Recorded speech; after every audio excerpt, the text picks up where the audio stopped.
Hello, welcome you all. আজকে দীক্ষার পক্ষ থেকে আমি গার্গী তোমাদের জন্য আবার একটি নতুন ভিডিও নিয়ে এসেছি। এই নতুন ভিডিওতে এর আগের ভিডিওতে আমি তোমাদেরকে বলেছিলাম যে বায়ুমণ্ডলের বিভিন্ন চ্যাপ্টারগুলো সম্পর্কে আমি ডিসকাস করব। তো প্রথম যে চ্যাপ্টারটা নিয়ে আমি ডিসকাস করেছি সেটা হচ্ছে অ্যাটমসফিয়ারিক লেয়ারিং। অ্যাটমসফিয়ারিক লেয়ারিং যেদিন পড়িয়েছি সেদিন আমি ডেফিনেটলি, যেহেতু বাংলায় পুরোটা বলেছি, আমি বলেছি মাধ্যমিক বোর্ডের ক্ষেত্রে, তবে অনেকেই মাতৃভাষাভাষীর মানুষের সাথে সাথে ইংলিশ মিডিয়ামে তো পড়োই, এবং যারা গ্র্যাজুয়েশনে পড়ো, নেট বা সেট পরীক্ষা দিচ্ছ, তাদের পক্ষে মনে হয় না এটা নতুন করে রিভাইজ করে নিতে বা আরেকবার পড়ে নেবার জন্য বাংলায় পড়াতে খুব একটা কিছু অসুবিধা হবে। তো আজকে যে পোর্শনটা পড়বো সেটা হচ্ছে ইনসোলেশন বা সূর্যরশ্মির তাপীয় ফল। এই সূর্যরশ্মির তাপীয় ফল, এই চ্যাপ্টারটা লেয়ারিংয়ের থেকে আরও অনেক বেশি ইম্পর্টেন্ট।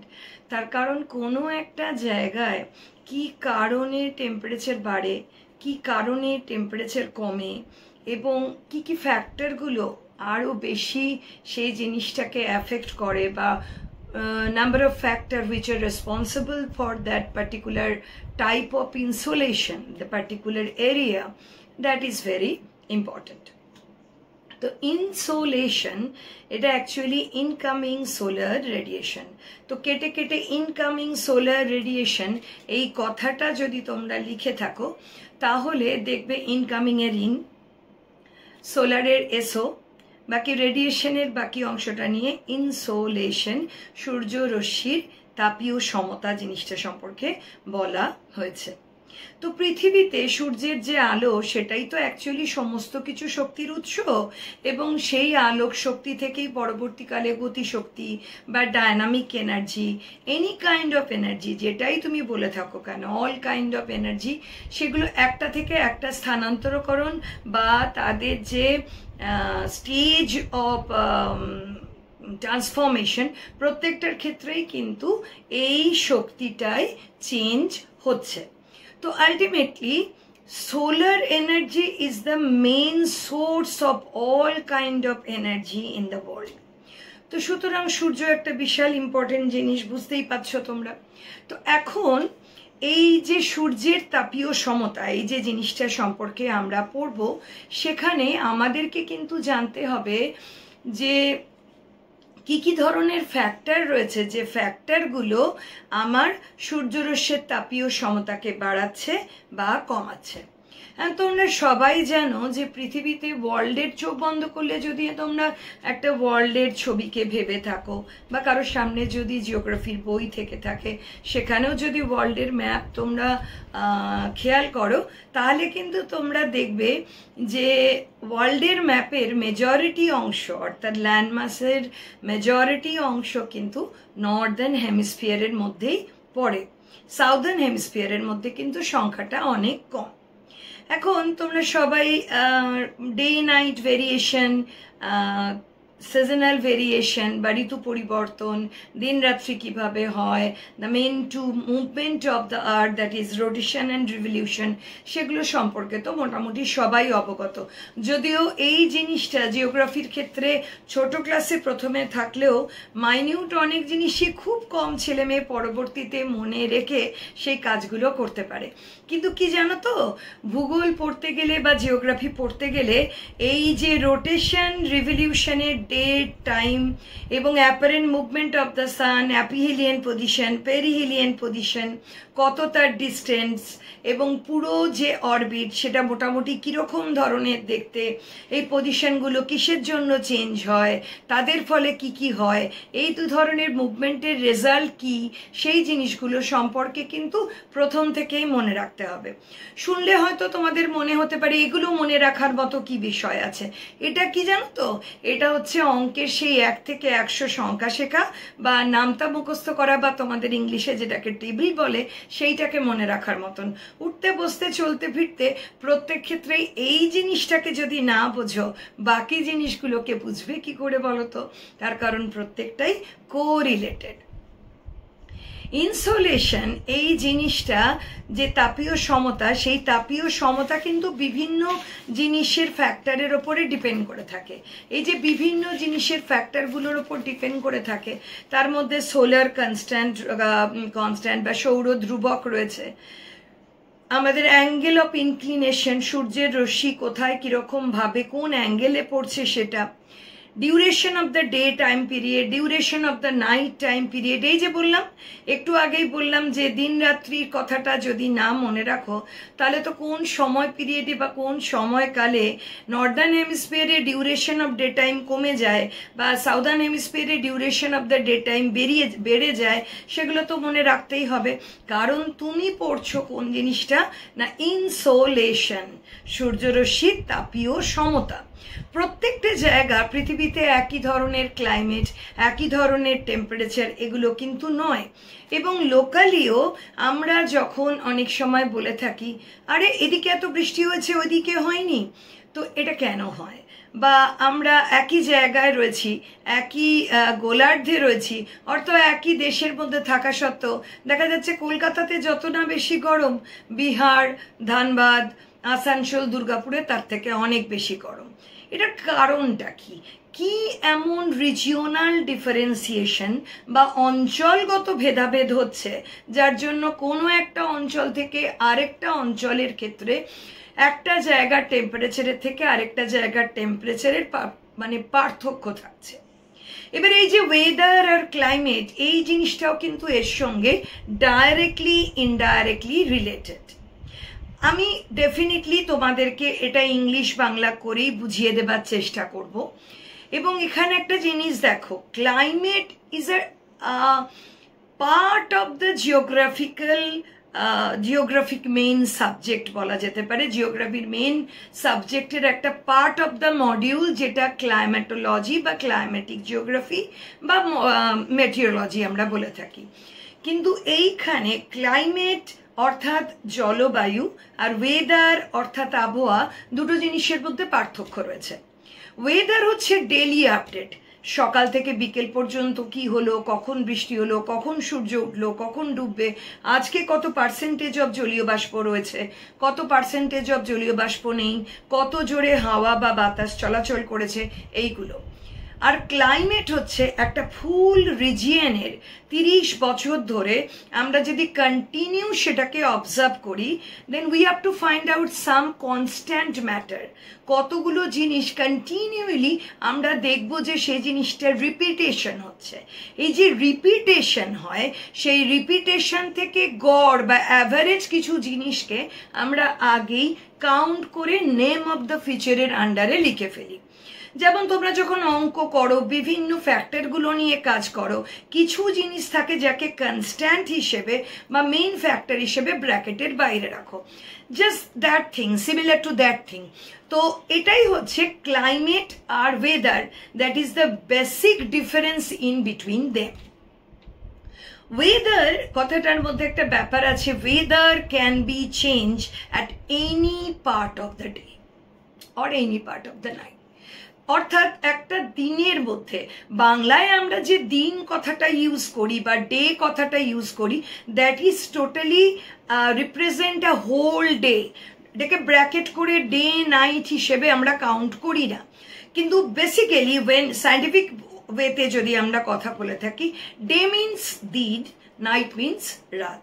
তো যেটাই হয়ে থাকুক, এখন আমি হোল ইন্টিগ্রেটেড পার্ট হিসেবেই তোমাদেরকে বলছি যে একটা দিনের যে কোনো সময় কোনো কারণবশত টেম্পারেচার প্রেশার বেড়ে যেতে পারে, কোনো কারণবশত টেম্পারেচার প্রেশার কমে যেতে পারে, হঠাৎ বৃষ্টি হতে পারে, হঠাৎ বৃষ্টি নাও হতে পারে, বৃষ্টি হবে বলেছিল মেঘটা কেটে গেল, হঠাৎ খুব ঝোড়ো হাওয়া দিল, কাছাকাছি কোনো জায়গায় হয়তো বৃষ্টি হচ্ছে, তার দমকা বাতাসটা তুমি ফিল করলে, এগুলো হওয়া খুব বাস্তবচিত ব্যাপার বা যেগুলোকে বলা যেতে পারে ফ্যাক্ট। তো আমরা যখন এই সূর্যরশ্মির তাপীয় সমতা কথাটা পড়ি, সেই তাপীয় সমতার ক্ষেত্রে আরেকটা জিনিসও রয়েছে, সূর্যরশ্মির তাপীয় ফলের মধ্যে আরেকটা জিনিসও রয়েছে, সূর্যরশ্মির তাপীয় সমতা বা হিট বাজেট। হিট বাজেট কি? এই যে 1,86,000 মাইল দূর থেকে, এই যে মাইল বেগে সূর্যের থেকে আমাদের আলোক রশ্মি বা লাইট এনার্জিটা পৃথিবীতে এসে পড়ছে, এই এনার্জিটাকে সায়েন্টিস্টরা হোল অ্যামাউন্টে আমাদের হিসাবের জন্য 100 ইউনিট অফ এনার্জিতে সেটাকে ভেবে নিয়েছেন। এখন এই 100 ইউনিট অফ এনার্জি, এটা এই এনার্জিটা পৃথিবীতে আসার সাথে সাথে, পৃথিবীর মাটি ছোঁয়ার সাথে সাথে 34% amount of energy reflect back to the space. Reflect back to the space হলে 100 থেকে 34 অংশ যদি তুমি বাদ দিয়ে দাও, তাহলে যে অংশটা দাঁড়ায় সেটি হচ্ছে 66% amount of energy. So this 66 amount of solar energy, that is actually active solar radiation. 34% amount of energy is not responsible for heating up the atmosphere and neither responsible for heating up the earth's surface also. এটা আসে touch করার সাথে সাথেই চলে যায়, just count করবার জন্যই আমরা এটাকে কাউন্ট করি। এবার এটা বলবে যে ম্যাম এটা কিরকম ধরনের জিনিস, এটা তো ঠিক বুঝলাম না। যেমন ধরো তোমরা সবাই জানো, যারা চাকরি বাকরি করেন, তাদের যারা গভর্নমেন্ট চাকরি করেন, তাদের কিছু অংশ গভর্নমেন্ট তাদের ভবিষ্যতের সুরক্ষার জন্য কিছু অংশ কেটে নেন, যেটাকে বলা হয় প্রভিডেন্ট ফান্ড। যারা বেসরকারি চাকরি করে তাদের ক্ষেত্রেও কিছুটা অফিস দেয়, কিছুটা নিজেকে দিতে হয়, এইরকম একটা অধ্যায়ের মধ্যে সেই জিনিসটা ঘটে থাকে। অর্থাৎ ভবিষ্যতের ক্ষেত্রের জায়গাটা তো আমরা সবাই ভেবে থাকি। তো এইখানে এই জিনিসটা হচ্ছে, আমি যদি বলে থাকি যে আমার বায়না 30,000 টাকা পার মান্থ, তাহলে 30,000 টাকার মধ্যে থেকে কেটে কুটে হাতে কত পাচ্ছি সেইটা দিয়েই আমার সব হিসাব করতে হবে। It's been take home salary. অর্থাৎ আমার এই যে সূর্যরশ্মি থেকে 100 ভাগ থেকে 34% আসার পরেই বেরিয়ে চলে গেল, এটা তো আমার কোনো কাজে লাগলো না। তো কাজে যখন লাগলো না আমি এটা নিয়ে ভাববই না, এটা আমার এদিকেও লাগলো না ওদিকেও লাগলো না, সুতরাং এটা নিয়ে আমার ভেবে কিছু লাভ নেই। আমাকে ভাবতে হবে সেই অ্যামাউন্ট অফ এনার্জিটা নিয়ে যেটা আমি পেয়েছি। কত পেয়েছি? 66%। তো that is active solar radiation. এই অ্যাক্টিভ সোলার রেডিয়েশনের মধ্যে how much content of energy responsible for heating up the atmosphere or the dust particulate or the water vapor or the cloud surface, and also for the responsible for heating up the earth surface, সেই ক্যাটাগরিটাকে আমরা যদি ভাগ করতে পারি, তাহলে যত minute ধরনের differentiation বা পার্থক্য অ্যাকর্ডিং টু রিজিয়ন হবে, সেটা আমাদের কাছে অনেক বেশি বোধগম্য বা সহজতর হয়ে উঠবে। তো this part of the thing যেটা সম্পর্কে এক্ষুনি তোমাদেরকে বললাম, সেটা অ্যাকচুয়ালি আমরা যেটাকে বলে থাকি, এটা হচ্ছে হিট বাজেট। এই যে হিট বাজেট, এটা একটা আলাদা টপিক। এটাকে আরও মাইনিউটলি যত যারা জিওগ্রাফি অনার্স পড়ো, গ্র্যাজুয়েশনে পড়ো, এবং the person who are belong to the weather climatic বিভিন্ন রিসার্চের সঙ্গে যুক্ত, তাদের এগুলোকে প্রতি মুহূর্তেই মনে রাখতে হয়, শরীরের শিরা ধমনীর রক্ত পাস করার মতন। তো যাই হোক, come to the point, the next point যে সম্পর্কে আমাদের জানতে হবে, যে ডিফারেন্ট প্রসেসেস যার মাধ্যমে আমাদের অ্যাটমসফিয়ারিক উইন্ডগুলো বা অ্যাটমসফিয়ারিক বিভিন্ন লেয়ারগুলো গরম হয়, সেই প্রসেসগুলো কি? Radiation, convection, advection, these all are the different type of method which are responsible for heating up the atmosphere. বিকিরণ পদ্ধতিটা কিরকম? এটা কোনো মাধ্যম ছাড়াই এক জায়গা থেকে আরেক জায়গায় একটা যে কোনো জিনিসকে গরম করতে সাহায্য করে। এবং এর দ্বারা জেনারেলি কি হয়? এর দ্বারা জেনারেলি সারফেস থেকে এর মাস ধীরে ধীরে একটা থেকে একটা গরম হতে শুরু করে। নেক্সট হচ্ছে রেডিয়েশন। রেডিয়েশনের ক্ষেত্রে দেখতে পাওয়া যায় যে সেখানে একটা ভূপৃষ্ঠের উপরে কোনো জায়গায় যদি কোনো বায়ুস্তর থাকে, সেটা কম উত্তপ্ত বায়ুস্তরের দিকে ধীরে ধীরে কি হবে, যেখানে হিটটা বেশি আছে সেখান থেকে যেদিকে হিটটা কম থাকে সেখানে একটা ফ্লো চলতে থাকে। অ্যাডভেকশন কি হয়? অ্যাডভেকশন জিনিসটা একটা parallel movement to the surface, তার ফলে এক জায়গা থেকে আরেক জায়গায় টেম্পারেচারের একটা ভেরিয়েশন প্লাস বা মাইনাস দেখতে পাওয়া যায়। যেমন লু একটা পিরিয়ডিক্যাল উইন্ড পার্টিকুলার টাইম পিরিয়ডে কখনো কখনো কোনো দেশের ক্ষেত্রে উত্তপ্ত হবার ফলে বা অতিরিক্ত লোকাল টেম্পারেচার বেড়ে যাবার ফলে এই ধরনের লু প্রবাহিত হয়। Due to the green house effect, ozone depletion, environmental pollution, this particular word is also known, very known to us, because actually একটা সার্টেন পিরিয়ড অফ টাইম লু কথাটা কেবলমাত্র ডেজার্ট এরিয়ার জন্য প্রযোজ্য ছিল, যেখানে লু বা আঁধি জিনিসটা ভীষণ কমন, কারণ সেটা পুরোটাই বালি বা স্যান্ড কাইন্ড অফ পার্টিকেল দিয়ে তৈরি, যারা temperature as long as water moisture দুটোর কোনোটাই লং পিরিয়ড অফ টাইম ধরে রাখতে পারে না। তো যে জিনিস টেম্পারেচারকে ধরে রাখতে পারবে না, যে জিনিস জলকে ধরে রাখতে পারবে না, ভাইস ভার্সা, তারা দুজনকেই ধরে রাখতে পারবে না। সুতরাং জলকণার মধ্যে যেখানে আমাদের ওয়াটার ভেপার থাকবে, ওয়াটার ভেপারটা কেন তৈরি হয়? লিকুইড থেকে যে ভেপার তৈরি হচ্ছে সেটা তো হিটের জন্য তৈরি হচ্ছে। আমি জলটাকে গরম করছি, আমি জলটাকে ফোটাচ্ছি, তবে তার থেকে বাষ্পের উদ্ভব ঘটছে। সুতরাং সেটা ওয়াটারের একটা ফর্ম।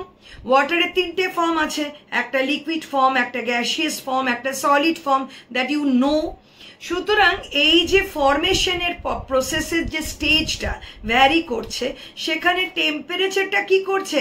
টেম্পারেচারটা সেখানে কাজে লাগছে একটা স্তর থেকে ওয়াটারকে আরেকটা স্তরে ট্রান্সফর্ম করে দেবার জন্য। তার মানে হিটটা তো জলটার মধ্যে ঢুকে রয়েছে, হিটটাকে যদি আমি বের করে নিই তাহলে কি হবে? ভেপারটা আবার জলে পৌঁছে যাবে। তো এই যে ওয়াটার ভেপার, এই ওয়াটার ভেপারের মধ্যে কিন্তু টেম্পারেচার হোল্ড অবস্থায় থাকে। সুতরাং যেহেতু সেটা শুষ্ক এলাকা, সেখানে বালি জল ধরে রাখতে পারে না, সুতরাং টাচ হবার ফলে সকালবেলার দিকে গরম হয়, বিকেলবেলা বালি খুব তাড়াতাড়ি ঠান্ডা হয়ে যায়, কারণ এর পোর স্পেসগুলো খুব ফাঁকা ফাঁকা। ছাঁকনি তো তোমরা সবাই দেখেছো বাড়িতে, বিভিন্ন ধরনের হয়ে থাকে, যেটা দিয়ে তোমরা চা বলো, অন্য কোনো জিনিস বলো, বিভিন্ন ধরনের ফুড ম্যাটেরিয়াল বলো, যেগুলোকে ছেঁকে নেওয়া হয় বা গুছিয়ে নেওয়া হয়, তো সেগুলো বিভিন্ন হোল সাইজের হয়ে থাকে। তো এই জিনিসটা কিছুটা সেরকম। এটাতে কি হয়, এর ভেতরের যে স্ট্রাকচারাল মলিকিউলটা, সেটার মধ্যে ইন্টারস্পেস রয়েছে। স্পেস থাকার জন্য এয়ার ফ্লো বেড়ে যায়, এবং সেখানে কি হয়, তাদের যদি ইন্টারলকিং বন্ডটা ফাঁকা ফাঁকা থাকে, অর্থাৎ এইরকম যেমন আমরা আঙুলের মতন এরকম স্পেস যদি থাকে, তাহলে এখান থেকে এয়ার পাস করছে, মানে ওয়াটারও পাস করবে। কিন্তু যদি এটা জুড়ে থাকে, এখান দিয়ে এয়ার যদি পাস করতে গিয়ে আটকায়, তাহলে এখান দিয়ে ওয়াটারও পাস করতে গিয়ে আটকাবে। সুতরাং সে জিনিসটা হোল্ড হবে। তো এইগুলো যে কোনো জায়গায় ছোট্ট ছোট্ট variation that make a big difference for the particular type of region in the different parts of the world. আশা করি তোমরা প্রত্যেকে বুঝতে পেরেছো। যদি তাও তোমাদের এই রিলেটেড কোনো রকম কোশ্চেন থেকে থাকে, ডেফিনেটলি আমাকে ইনবক্স করতে পারো, এবং কল নাম্বার তো স্ক্রিনের উপর দেওয়াই থাকে, জানবার থাকলেও তোমরা জানতে পারো। নেক্সট হচ্ছে, এই যে আমরা বিভিন্ন রকমের প্রসেসেস মানে বিভিন্ন প্রসেসগুলো সম্পর্কে আলোচনা করলাম for heating up the atmosphere, এছাড়া আরও কিছু জিনিস রয়েছে, যেটা এর আগেই বললাম, অ্যাঙ্গেল অফ ইনক্লিনেশন বা সূর্যরশ্মির পতন কোণের তারতম্য। এই কথাটা কিন্তু তোমরা ছোট ক্লাস থেকেই, সে তোমরা যে ক্লাসেরই বাচ্চা হও বা তোমরা গ্র্যাজুয়েশনের বড় বড় ছেলে মেয়েই হও, যাই হয়ে থাকুক না কেন, তোমরা কিন্তু এটা জানো যে অ্যাঙ্গেলের একটা নিয়ম আছে, 180, 90, 360, 270। তো এই অ্যাঙ্গেলের মধ্যে less than 90, more than 180, more than 270 বা 360, এই যে অ্যাঙ্গেলের ভেরিয়েশন, এই অ্যাঙ্গেলের ভেরিয়েশনটা কিন্তু আমাদের লঙ্গিটিউডনাল জিনিসের ক্ষেত্রে বা ল্যাটিটিউডনাল পজিশনের ক্ষেত্রে একটা ল্যাট লং এর করেসপন্ডিং এরিয়ার উপরে তো একটা লোকেশনও দাঁড়িয়ে রয়েছে, সেখানে একটা লঙ্গিটিউড রয়েছে, সেখানে একটা ল্যাটিটিউড রয়েছে, দুটো যেখানে মানে যেখানে ইন্টারসেক্ট করছে, সেই পার্টিকুলার পয়েন্টগুলোতে পৃথিবীর প্রত্যেকটা একটা একটা করে জায়গা রয়েছে। এবার সেটাকে আমরা মিনিটে, সেকেন্ডে, বিভিন্নভাবে minute division according to mathematics করে নিচ্ছি। তো এই যে জায়গাগুলো, এই জায়গাগুলোর ফলে যে এই যে পুরো ভেরিয়েশনটা ওয়ার্ল্ডকে, তো টোটাল যখন আমরা ওয়ার্ল্ড সম্পর্কে বিভিন্ন ল্যাটলং সম্পর্কে ভাবছি, সেটা আমরা তাদের যে রেডিয়াস অফ দ্য বা মানে অলমোস্ট আমরা সার্কুলার বলে থাকি তো আমাদের ল্যাটিটিউডাল প্রত্যেকটা লাইনকে। তো এই যে সার্কুলার জিনিসটা, সেটা হবার পার্টিকুলার কারণ আর্থ ইটসেলফ ইজ অবলেট স্ফেরয়েড। মাঝখানের অংশটা কিছুটা কমলা লেবুর মতো বেরিয়ে থাকে, মাথার ওপরটাও চাপা, নিচের দিকটাও চাপা। সুতরাং এই আমার হাতের মতন এইরকম বেড়ি দিয়ে যদি তুমি জায়গাটাকে ভাবো, তাহলে এই জায়গার সার্কেলটা সব থেকে বড়। পুরোটা তো একরকম নয়, যত আমি ওপর দিকে উঠতে থাকবো তত কি হবে, আমার রেডিয়াসটা কমবে, and it makes become a point. সেটা নর্থ পোল আর সাউথ পোল। আবার যখন নিচের দিকে যাচ্ছি, কমতে কমতে কমতে কমতে সাউথে গিয়েও কিন্তু এক্স্যাক্টলি সেখানে একটা পয়েন্ট তৈরি হয়ে গেল। এইবার এই যে অ্যাঙ্গেল অফ ইনক্লিনেশন, এইটাকে যদি আমরা ভেবে থাকি 90, তাহলে এরকম কমছে, এরকম করছে, যখন এরকম হবে তখন সেটা 180 ডিগ্রি। তো সাধারণত আমরা যখন ল্যাটিটিউডাল পজিশনের এই কথাগুলোকে নিয়ে বলছি, তাহলে এটা যদি ইকুয়েটর হয়ে থাকে, ইকুয়েটর থেকে খেয়াল করে দেখবে আমরা যখন পৃথিবীর পরিক্রমণ গতি বা রিভলিউশন, রোটেশন এগুলো নিয়ে পড়ি, degree of management of the Latitude কিন্তু not more than 23.5 degree north and 23.5 degree south. In between these area, তার মধ্যেই কিন্তু apparent movement of the sun হয়। কেন আমি apparent movement of the sun কথাটা বললাম? বিকজ সান তো আমাদের পৃথিবীর চারদিকে ঘুরছে না, পৃথিবী সূর্যের চারদিকে ঘুরছে। আপাত দৃষ্টিতে আমরা কি মনে করছি, বা যেটাকে আমরা বলে থাকি যে রিলেটিভলি আমরা মনে করছি আমরা স্থির, সূর্যটা বেশ ঘুরে ঘুরে যাচ্ছে, সূর্য সরে গিয়ে এদিকে চলে গেল, সকালে সূর্য আমার জানলার দিকে ছিল না, তোমার পজিশন চেঞ্জ হচ্ছে। সূর্য তো ডেফিনেটলি ঘুরছে, কিন্তু সূর্য থেকে পৃথিবীর দূরত্বটা এতটাই দূরে, সূর্যের ঘোরাটা আমাদের চোখে আর পড়ে না। বহু দূরে থাকা কোনো মানুষের চেহারা যেমন চোখে পড়ে না, বা সোজা থাকা যে কোনো জিনিসের ক্ষেত্রেই বহু দূর থেকে দেখলে একটা মানুষকে, যারা ছবি আঁকো, পার্সপেক্টিভ বিভিন্ন ধরনের পেন্টিং যখন করো, তখন তোমাদের ক্ষেত্রে এটা জানা দরকার যে খুব দূরে থাকা কোনো বস্তু তোমার হাতের এইটুকুর মধ্যে একটা মানুষ মনে হবে, কিন্তু একটা মানুষ তো ডেফিনেটলি এইটুকু হয় না, হয় কি? সুতরাং সূর্যকে আমাদের যখন চোখ দিয়ে আমরা ওপর দিকে তাকাই, যদিও জ্বলন্ত সূর্যের দিকে তাকানো যায় না, তবু যদি আমরা তাকিয়ে দেখি, তখন দেখা যায় কি সূর্যটা কি সুন্দর গোল, বা সানসেট বা সানরাইজের সময় কমলা, হলুদ, লাল রং মেশানো, ওয়ান্ডারফুল। সবাই সেলফি তুলছি, পিকচার তুলছি, তো হোয়াট এভার যাই হয়ে থাকুক না কেন, সেই সময় কিন্তু দেখতে পাওয়া যায় যে সেই জিনিসটা আমার হাতের সাপেক্ষে, আমার চোখের সাপেক্ষে সেই জিনিসটা সেইখানে কিন্তু ছোট। বাট বেসিক্যালি সেটা কিন্তু নয়, সেটা অ্যাকচুয়ালি রিলেটিভলি ম্যাটার করছে। তো এই রিলেটিভ ম্যাটার ক্ষেত্রে অ্যাপারেন্ট মুভমেন্ট অফ দ্য সান, এটা যদি মনে করে থাকি ইকুয়েটার, এটা যদি 23.5 ডিগ্রি নর্থ ল্যাটিটিউড হয়, এটা যদি 23.5 ডিগ্রি সাউথ ল্যাটিটিউড হয়, তো ইন বিটুইন দিস জোন, এই জোনটার মধ্যেই কিন্তু অ্যাপারেন্ট মুভমেন্ট অফ দ্য সানটা আমরা ফলো করি, এবং তার উপরে ডিপেন্ড করে কোনো সময় 90 ডিগ্রি ডাইরেক্টলি অ্যাঙ্গেলে পার্টিকুলার কোনো রিজিয়নে সোলার লাইট ইনক্লিনেশন হচ্ছে, আবার কখনো দেখা যাচ্ছে তার থেকে কম বা তার থেকে বেশি। সাধারণ অবস্থায় যখন আমরা এই রিভলিউশনারি মানে মুভমেন্টের উপরে ফলো করে টেম্পারেচার জোনগুলোকে ওয়ার্ল্ডের ভাগ করি, তখন কিন্তু হট জোন বা টরিড জোন, তারপরে তোমার টেম্পারেট জোন, ফ্রিজিড জোন, এইভাবে, অর্থাৎ যেটা মধ্য অক্ষাংশীয় অঞ্চল নাতিশীতোষ্ণ বলে থাকি, নিরক্ষীয় অংশটাকে উষ্ণ অঞ্চল বলে থাকি, এবং এরপরে 30-এর পর থেকে একদম 90 পর্যন্ত অংশটাকে ফ্রিজিড জোন ভাগ করা হয়। Definitely that is a major division of the temperate zone in the world. Actually climatic ক্ষেত্র হিসেবে যখন আমরা বিবেচনা করব, বা শুধুমাত্র ক্লাইমেটকে ফোকাস করব, তখন এরকম অনেক ক্লাইমেটোলজিস্ট রয়েছেন যারা ওয়ার্ল্ডের টেম্পারেচার, রেনফল, এয়ার প্রেশার সবকিছুর উপরে ডিপেন্ড করে বিভিন্ন ধরনের থিওরি, বিভিন্ন ক্লাসিফিকেশন করেছেন।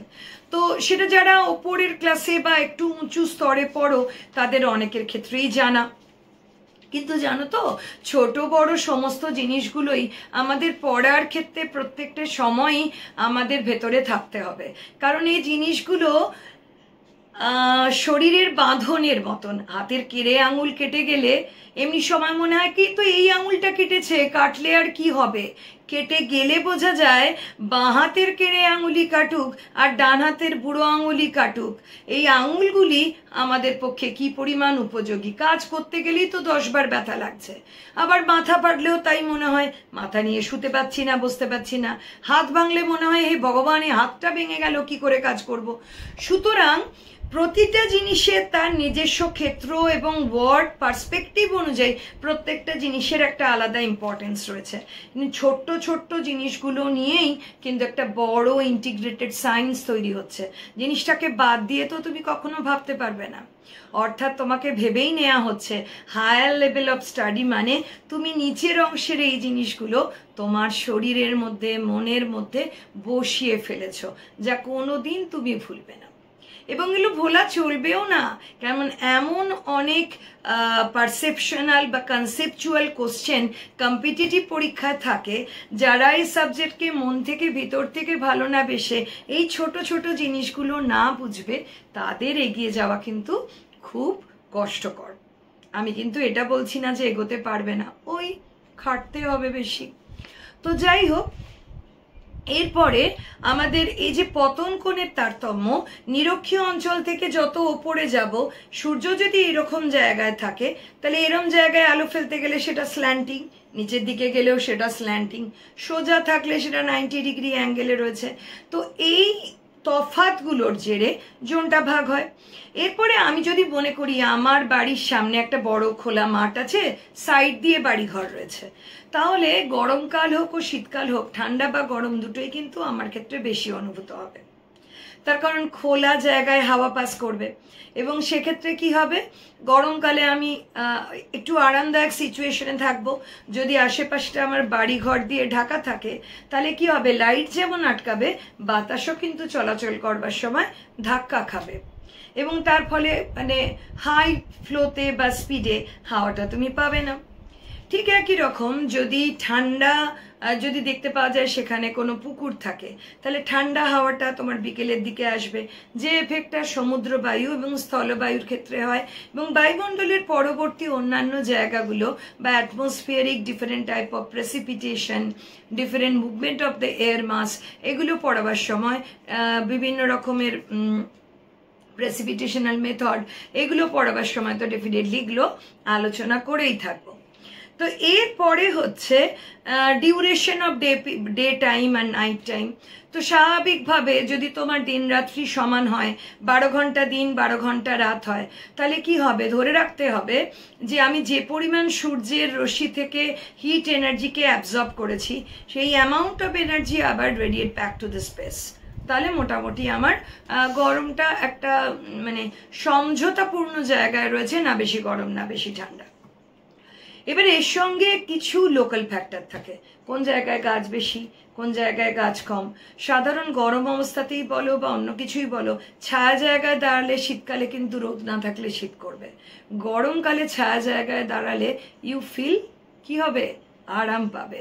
তো ন্যাচারালি সেখানটা ঠান্ডা লাগবে এবং তোমার ভালো লাগবে, কারণ রোদের জ্বালাটা তুমি অনুভব করবে না বা হিটটা তোমার গায়ে পেনিট্রেট করবে না।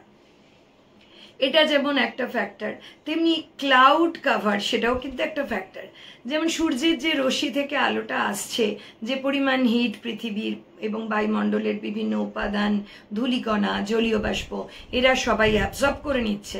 তারপরে যেটুকু অ্যামাউন্ট থাকছে সেই অ্যামাউন্টটা অ্যাবজর্ব হবার পরে আবার তো radiate back to the space, because heat budget এবং ইনসুলেশনের নিয়ম অনুযায়ী যা এসেছিল তা তো আমাকে ফেরত দিতে হবে, কারণ আমি 100 ইউনিট অফ এনার্জিটাকে নিজের মতো করে একটা জায়গায় অ্যাজিউম করে নিয়েছি। তাহলে এই 100 ইউনিট অফ এনার্জির পুরো ডিভিশনটাকে যদি ইকুয়ালি সমানভাবে দেখাতে হয়, তাহলে যা এসেছিল তাই ফিরে চলে যাবে। এবার যা এসেছিল তা ফিরে তো যায় না। ক্লাউড কাভার থাকলে কি হয়, cloud cover act like a blanket in between the surface and the space or sky, whatever you want to say. এই দুটো জায়গার ভেতরে এই যে জায়গাটা রয়েছে সেখানে যদি ক্লাউড কাভার থাকে, এটা কিন্তু একটা ব্ল্যাঙ্কেটের মতো কাজ করে। এর ফলে কি হয়, এখানে যেহেতু জলকণা রয়েছে সেহেতু এখানে রিফ্লেকশন বা রিফ্র্যাকশনের ফলে লাইটের বিচ্ছুরণটা তুমি দেখতে পাচ্ছ। বাট কিন্তু সেখানে ডাইরেক্টলি হিটটা কিন্তু একইভাবে সমানভাবে আসে না। যে হিটটা আসছে সেই হিটটা আবার যখন রেডিয়েট ব্যাক করে বেরিয়ে যাচ্ছে, এখন দেখা যাচ্ছে কি যে এইখানে ধাক্কা খেয়ে, মেঘের গায়ে ধাক্কা খেয়ে সেটা আবার আর্থ সারফেসে ফিরে চলে আসে। ফলে কি হয়, যেটা বেরিয়ে যাবার কথা সেটা বেরোতে পারছে না। ন্যাচারালি সেখানে কি হচ্ছে, সেখানে তোমার গরমটা বাড়তে থাকছে। এবার এর মধ্যে ক্লাউড কাভারের মধ্যে different kind of air particle রয়েছে। এই এয়ার পার্টিকেল, অ্যারোজোলস, ডাস্ট পার্টিকেল, এগুলোর মধ্যে যদি ক্ষতিকারক কোনো ধরনের কণা, এয়ার মাসেস কণা বা বিভিন্ন ধরনের গ্যাসিয়াস পার্টিকেল থাকে, লাইক ক্লোরিন, ফ্লুরিন, নাইট্রাস অক্সাইডের কোনো অংশ, সালফার, ক্লোরোফ্লুরোকার্বন, এগুলো যদি থেকে থাকে, তা সাধারণ অবস্থায় সাধারণ গ্যাসগুলো যে পরিমাণ তাপকে গ্রহণ করে তার থেকে 3 গুণ বা 4 গুণ তাপ এই কণাগুলো গ্রহণ করে। সুতরাং যত তুমি পলিউশন বাড়াবে, কনসেন্ট্রেট হবে সেটা কোথায় গিয়ে, এয়ার মাসে, এনভায়রনমেন্টে, তোমার সারাউন্ডিংসে। সুতরাং সেইগুলো গিয়ে আলটিমেটলি জমা হয়ে গিয়ে কি করবে, হিটটাকে বাইরে বেরোতে দেবে না, তারা সেই হিটটাকে ধরে রাখবে। আর এই হিটটা ধরে রাখার ফলে এই যে আমরা কন্টিনিউ একটা বার্নিং টপিক নিয়ে সব জায়গায় আলোচনা করি, environmental pollution, ozone depletion, global warming and all, তো these are the basic thing and these are the responsible factor for global warming and ozone depletion, environmental pollution, বলতে পারো total health care of the environment. তো যাই হয়ে থাকুক, এনভায়রনমেন্টের আন্ডারে তো সব কিছুই পড়ে। এনভায়রনমেন্ট যখন পড়ছি তখন তো পৃথিবীর বায়োস্ফিয়ার, অ্যাটমসফিয়ার, হাইড্রোস্ফিয়ার, 3টে অংশই আসছে।